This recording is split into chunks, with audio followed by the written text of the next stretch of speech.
lived a very poor couple and their two children, Gretel and Hansel. The father was a plumber. A what? Every day Excuse me.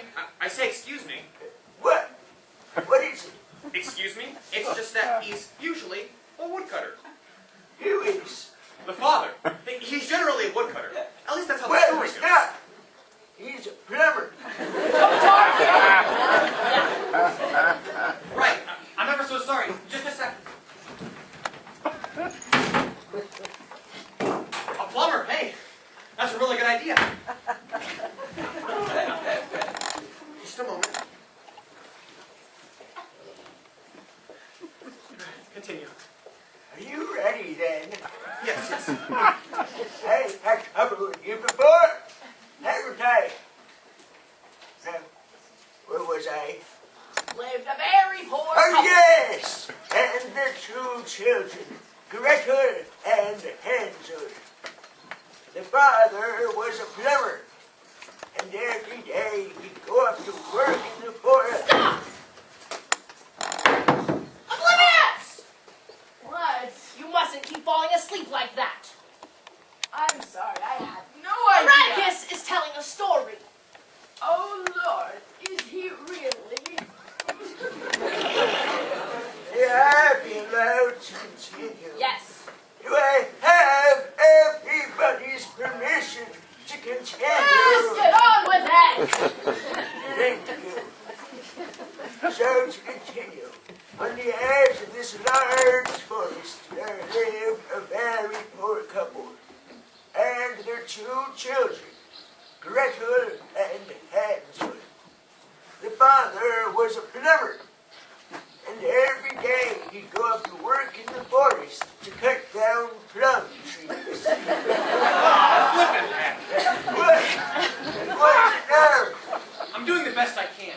Just make up your mind, that's all. Listen, I had enough of you.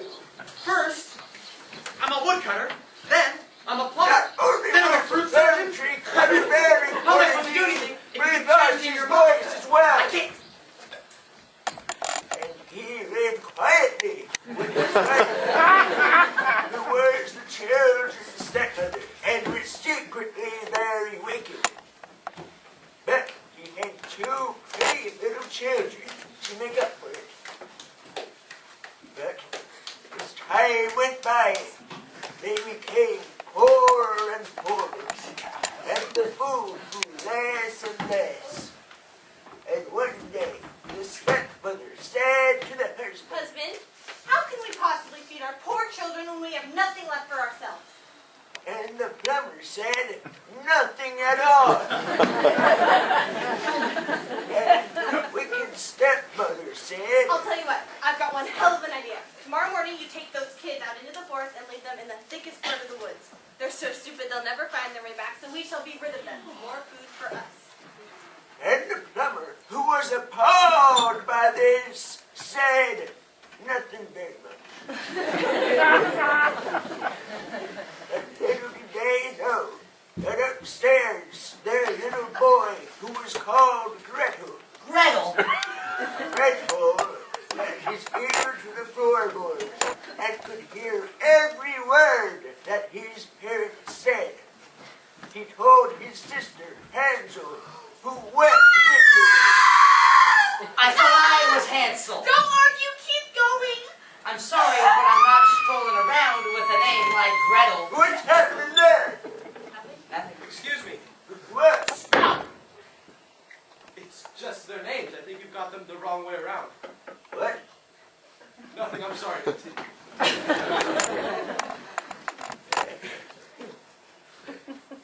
And Gretel had a bright idea.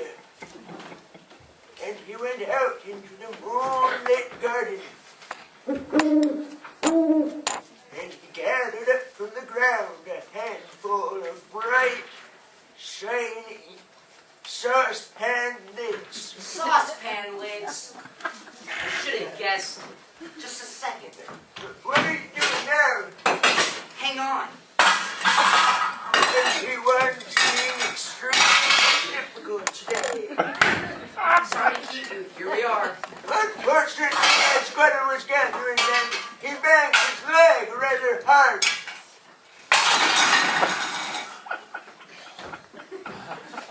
And indeed, the poor boy would limp for weeks afterwards.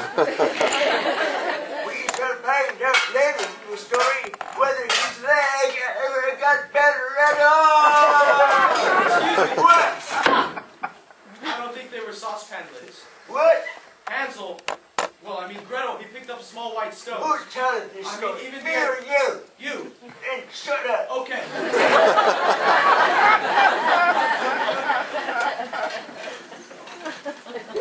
Who is he? No idea. He seems familiar somehow. I shouldn't argue. Arguing can be dangerous. They can do terrible things to you. They certainly can. And when the morning came,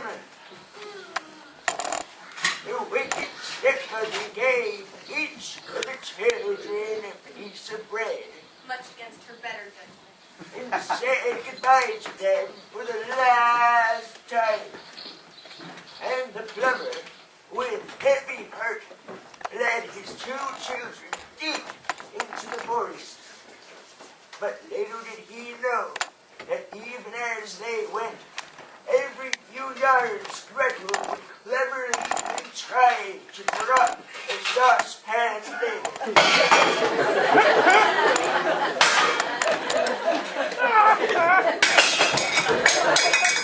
This isn't half as good with saucepan lids. Even though the flavor of Terps and legs still cut a good deal.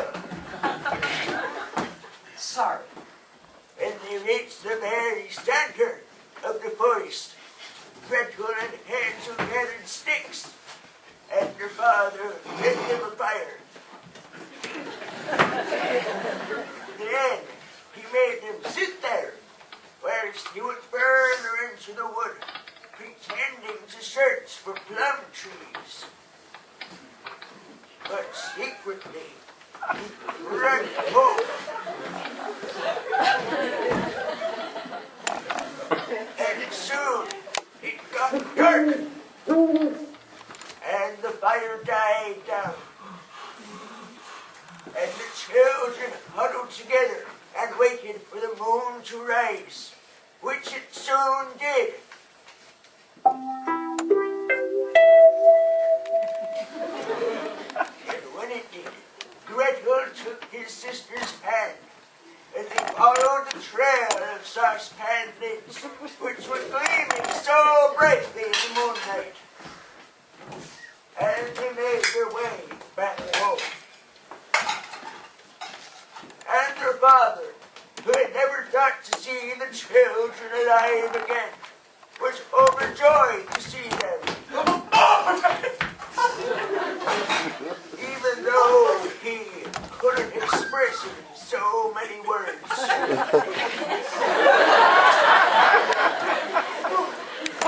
Meanwhile, their wicked stepmother was secretly very angry that they found their way back. Oh, goody, it's you two. A few days later, they were again so short of food, and the wicked stepmother said to the plumber, We have hardly any food left at all. You must take those kids back into the forest and this time loose them properly. and the plumber, who was an extremely weak character, said nothing. Though he was very unhappy about all of this.